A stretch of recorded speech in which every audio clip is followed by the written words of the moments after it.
Sir Pawan Kalyan ఇప్పటివరకు షూటింగ్లో 3 సినిమాలు. వీరమల్లు రిలీజ్ అయింది. ఓజీ 25న వస్తుంది, సెప్టెంబర్ 25న ఓజీ వస్తుంది. అవును. Next year Ustaad Bhagat Singh. సరే అయితే ఈ 3 సినిమాలు అయిపోయిన తర్వాత ఆయన ఇక నటిస్తాడా, నటించడా?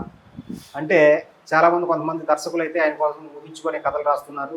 కొంతమంది ప్రొడ్యూసర్లు ఆయనతో ఇంకా సినిమా తీయాలనుకుంటున్నారు. ఆయన మాత్రం రీసెంట్గా నిన్న మీడియాకి ఇచ్చిన ఇంటరాక్షన్లో సినిమాలు నటించకపోవచ్చు కానీ నాకు తెలిసిన వ్యాపారం ఇదే కాబట్టి ప్రొడక్షన్ మాత్రం చేస్తానన్నారు.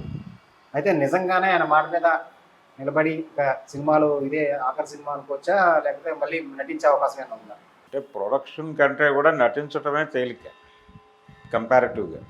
అంటే ప్రొడక్షన్ అంటే చాలా విషయాలు చూసుకోవాల్సి వస్తుంది. చాలా విషయాలు అంటే కథ వినాలి, జడ్జిమెంట్కి రావాలి, ఒక డైరెక్టర్ని చూడాలి, ఆయనకి బాధ్యత అప్పచెప్పాలి, ఆయన ప్రాపర్ వేలో వెళ్తున్నాడో లేదో చూసుకోవాలి. ఎందుకంటే డబ్బులు పెట్టేది డబ్బులు తెచ్చుకోవడం కోసమే.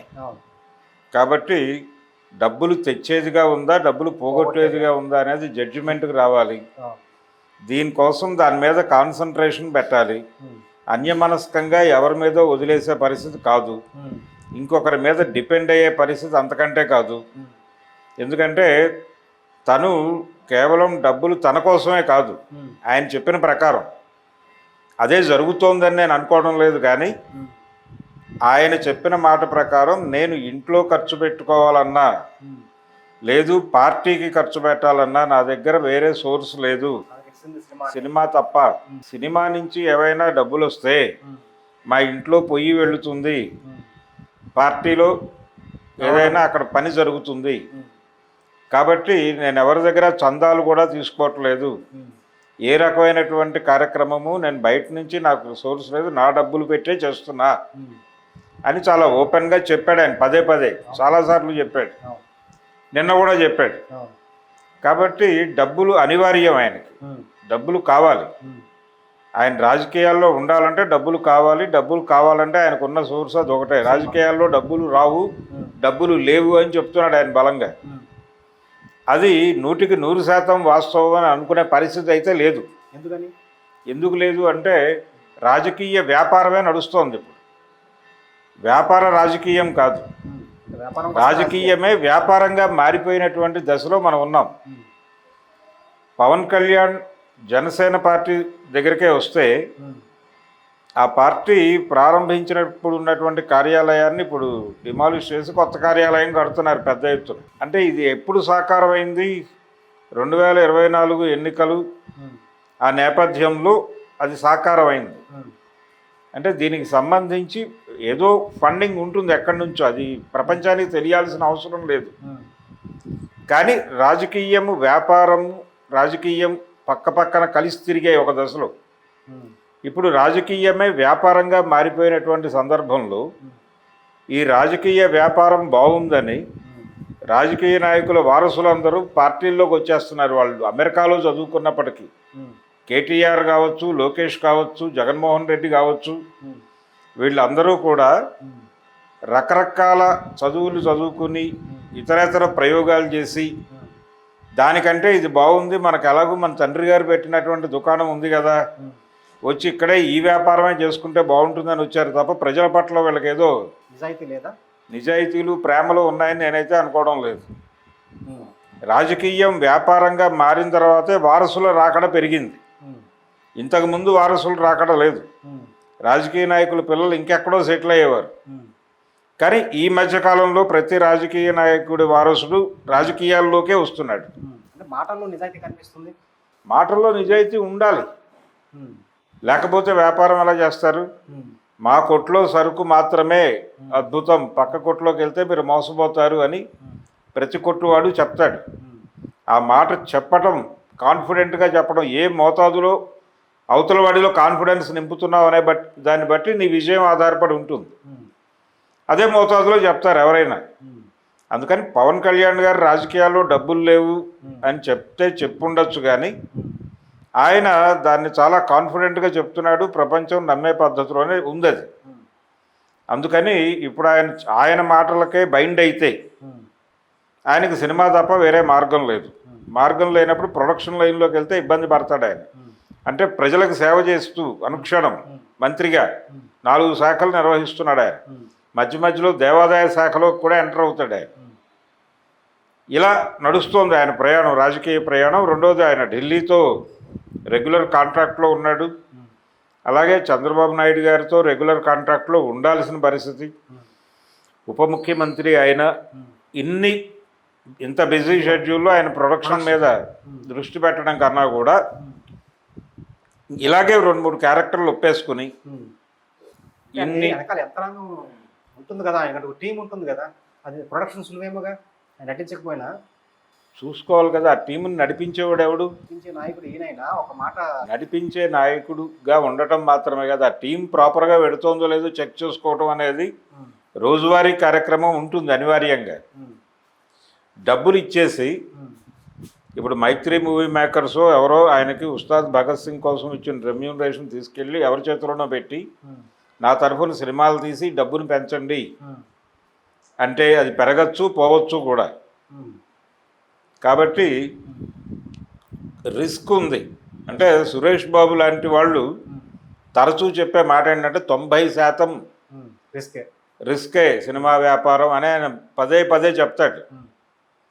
ఇలా పదే పదే చెప్తూ ఉంటారు కానీ సినిమాలు తీస్తూనే ఉంటారు. ఎందుకు తీస్తున్నారు రిస్క్ అని అంటే వాళ్ళందరూ త్యాగమూర్తుల ప్రజలను ఎంటర్టైన్ చేయడం కోసం వాళ్ళ సర్వము ధారపోస్తున్నటువంటి త్యాగధనుల నిర్మాణం తగ్గించారు. ఆల్రెడీ నిర్మాణం అయిపోయిన సినిమాలు కొని ఏదైనా చేస్తున్నారు. అదో రకం ఏదైనా జరుగుతోందా లేదా యాక్టివిటీ వాళ్ళు ఆ వ్యాపారమే చేస్తున్నారు. రిస్క్లు కొంచెం తగ్గించుకున్నాడు. రిస్క్ని తగ్గించుకోవడం కాదు, రిస్క్ని పంచారు.